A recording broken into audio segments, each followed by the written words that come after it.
سے. بالکل ٹھیک. رسول پاک صلی اللہ علیہ وسلم نے فرمایا 3 عادتیں بچوں کو سکھا کر جاؤ.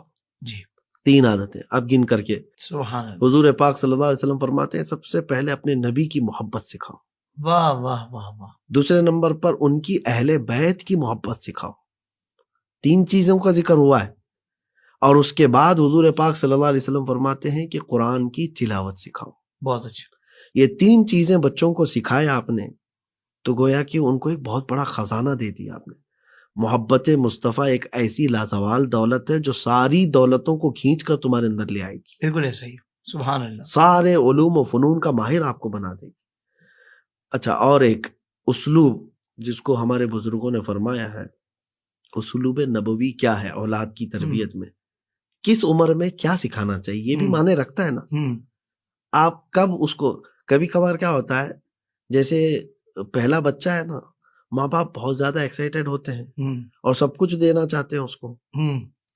ہمارے ہاں یہ کہتے ہیں کہ نئے فقیر کو بھیک کی جلدی. کچھ تو شادی کرنے کے فوراً بعد بچے کے اس میں لگ جاتے ہیں کہ کب ہو رہا ہے بچہ.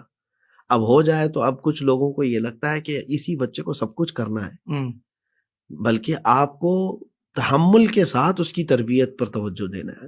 صحیح. کیسے؟ 3 ادوار ہیں 3 منزلیں ہیں جو تربیت نبوی میں آتی ہیں. سبحان اللہ. بہت کہا گیا ہے کہ لاعبوا سبعا ادبوا سبعا صاحبوا سبعا. واہ. کہ 7 سال بچے کے ساتھ کھیلو پھر اگلے 7 سال اس کو خوب ادب سکھاؤ. بہت اچھا. پھر اگلے 7 سال خوب اس کے ساتھ دوستی کرو. اس کی اہمیت اس لیے ہے کہ بچے کی جو بچپنا ہے اس کو چھین مت لو آپ کہ اس پر اتنا بوجھ مت ڈالو کہ اس کا بچپنا ہی ختم ہو گیا ہو. 3 سال کے بچے کو آپ اتنا بوجھ آج ڈالتے ہیں میں اس کا قائل نہیں ہوں. صحیح. جتنا آج اس کو اسکولوں کا بوجھ دیا گیا ماں باپ بھی آج اس کو کیا بنانا چاہتے ہیں. 3 سال 4 سال کا بچہ وہ اتنا بڑا بستہ اٹھاتا ہے کہ وہ خود اس کا متحمل نہیں ہے. صحیح.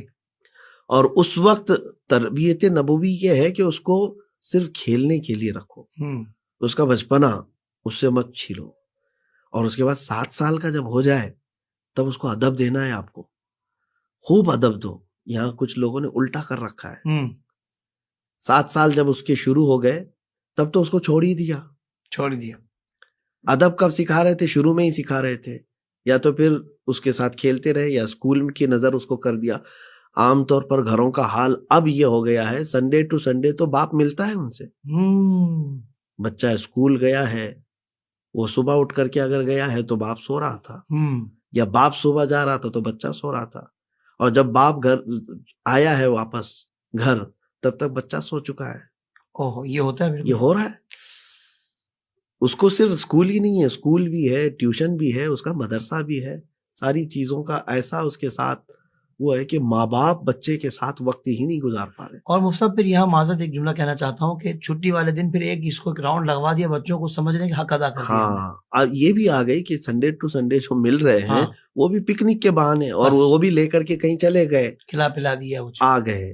اب جو دوسرا 7 سالہ عرصہ تھا ادب دینے کا تھا آپ نے دیا نہیں. اب بچہ کتنے سال کا ہو گیا؟ 14 سال. اب 14 سال کے بعد صاحبو سبن اب 7 سال اس کے ساتھ دوستی کرو کیونکہ 14 سال کی عمر یہ بلوغیت کی عمر ہے. جوانی آ رہی ہے اس کے اندر نئے امنگیں ہیں. اس وقت اس کو دنیا الگ الگ نظر آنے لگتی ہے. صحیح. اور وہی عمر ہے جب بچہ دوستی کرنے لگتا ہے.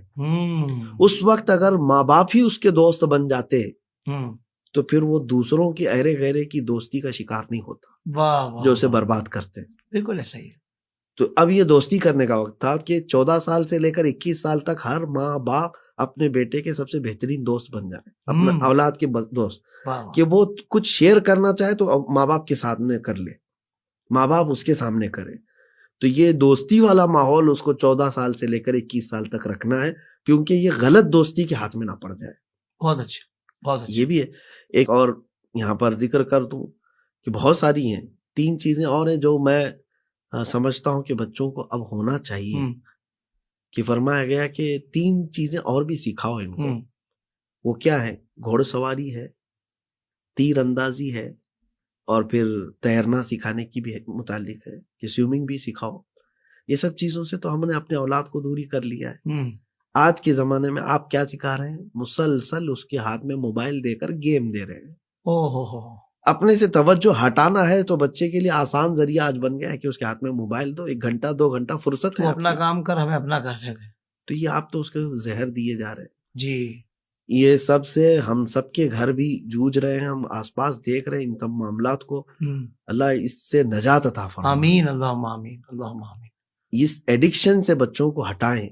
آگے چل کر کے 5G اور اس کے بعد آنے والے حالات اور بھی ڈینجرس ہے. اللہ, یہ بغیر انٹرنیٹ کے جینا ان کے لیے مشکل ہو جائے گا. بغیر کھائے بغیر پیے جی پائیں گے, لیکن انٹرنیٹ کے بغیر یہ بیمار ہو جائیں گے. نفسیاتی کر دیا حضور. ہاں بالکل, سائیکولوجیکل ان کو ایسا بیمار کر دیا جائے گا. کئی بچوں کو میں نے مریض ہوتے ہوئے دیکھا, ان کے ہاتھ کپ کپاتے ہیں اگر موبائل ان سے لے لیا جائے. اللہ اکبر. ان کے ہاتھوں میں پیروں میں راشا طاری ہو جاتا ہے. اور پھر چڑچڑاہٹ اتنی آتی ہے کہ کئی بچوں کے متعلق یہ شکایتیں بھی آئی کہ گیم کھیلنے سے باپ نے روکا یا انٹرنیٹ کنیکشن ہٹا دیا تو بیٹا باپ پر چھری سے حملہ بھی کرتا ہے. اللہ اکبر. وہ اتنا اتاولا ہو جاتا ہے کہ برداشت کے قابل نہیں ہوتا. اپلیکیشن وغیرہ کو ریموو کروایا تو رونا دھونا شروع کر دیتے ہیں. یہ تمام چیزیں کیوں آپ نے ایڈکشن میں ڈال دیا؟ جبکہ تربیت نبوی میں یہ کہا گیا تھا کہ اس کو تیرنا سکھاؤ, جی اس کو تیر اندازی سکھاؤ, اس کو گھڑ سواری سکھاؤ. یہ صرف کوئی 3 فن نہیں ہے. یہ بعض فقہائے کرام نے جو اس کی تشریح میں فرمایا, بزرگان دین نے فرمایا اس میں بڑے معنی ہیں. واہ. تیرنے والا جو ہے وہ جان لیتا ہے کہ ڈوبنے سے بچا کیسے جائے. کیا بات ہے, واہ واہ واہ. اس کو پتا ہے کہ دنیا جو ہے پانی کی طرح ہے, یہاں رہنا ہے تو ہاتھ پیر چلانا ہوگا. بہت اچھے, واہ واہ واہ. ہاتھ پیر چھوڑ کے بھی نہیں رہ سکتا, اندر جائے گا. زندہ باد. کچھ تو کرنا ہے اس کو. تو تیرنا اس کو زندگی کے کئی چیزیں سکھا دیتا ہے. اور تیر اندازی جو ہے نا, اس کا ٹارگٹ سکھاتی ہے اس کو کہ مجھے کیا حاصل کیا کرنا ہے. اور گھڑ سواری جو ہے نا, اس کو زندگی میں بیلنس سکھاتی ہے ہمیشہ, کہ کس طرح سے اس کو بیلنس رکھنا ہے, چاہے سفر کتنی تیزی کا ہو. کیا بات. تو یہ تمام چیزیں جو ہے نا تربیت نبوی سے تعلق رکھتی ہیں. اولاد کو یہ تمام چیزیں دیں. سبحان اللہ. پھر میں اختتام پر عرض کروں گا حضور پاک کا وہ فرمان کہ باپ کی طرف سے دیا ہوا اولاد کو سب سے بہترین تحفہ حسن اخلاق. سبحان اللہ, سبحان اللہ. مفتی صاحب بہت کمال گفتگو آپ نے فرمائی ہے. اللہ تعالی ہم سب کو عمل کی توفیق عطا فرمائے. اور بھائی جو نئے والدین ہیں وہ بھی توجہ فرمائے, جو پرانے ہو چکے ہیں وہ بھی توجہ فرمائے. یقیناً کوئی نہ کوئی اسٹیپس تو آپ کی زندگی میں آیا ہوگا جو مفتی صاحب نے گفتگو فرمائی ہے. اب بھی ہماری آنکھیں کھل جائیں اور ہم جو نبی پاک صلی اللہ علیہ وآلہ وسلم کی تعلیمات ہیں اس کے مطابق اپنے بچوں کی تربیت و پرورش کرنا شروع کر دیں. اللہ تعالیٰ ہم سب کو عمل کی توفیق عطا فرمائے. مفتی صاحب آپ کا بہت شکریہ. اللہ تعالیٰ آپ کو جزائے خیر عطا فرمائے.